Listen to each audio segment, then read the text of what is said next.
According to Acts chapter 27, the voyage to Rome was arranged quickly, and Paul was handed over to a centurion named Julius. It's obvious from the text that Luke would go along too, as well as a man named Aristarchus from Thessalonica.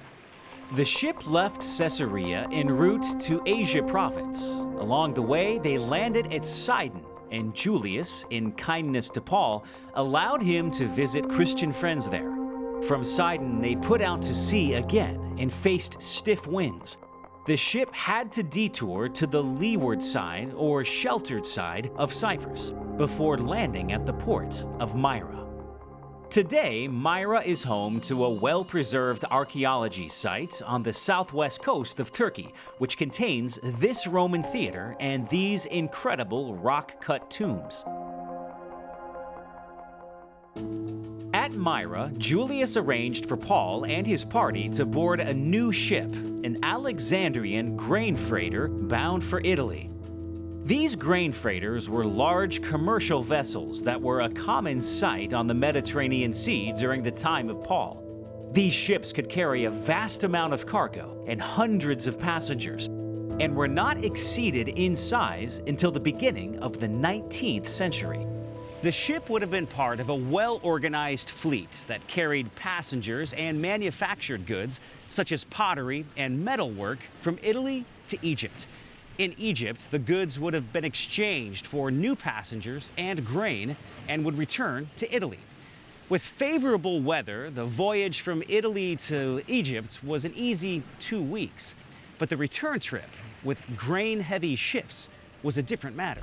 Because of the prevailing weather, the ships had to travel against the wind and make a number of turning maneuvers or tacks back and forth across the Mediterranean Sea. This voyage was not for inexperienced captain or crew, and there were often long periods of waiting in ports for the weather and wind to cooperate. According to the 27th chapter of the book of Acts, the Alexandrian grain freighter finally left port at Myra and made sluggish progress towards Rome. Luke's account says that it was, quote, after the Day of Atonement. Therefore, it was likely the middle of October and very late in the year to make the passage safely. The storm season was fast approaching. We made slow headway for many days and had difficulty arriving off Cnidus. When the wind did not allow us to hold our course, we sailed to the lee of Crete, opposite Salmone. We moved along the coast with difficulty and came to a place called Fair Havens.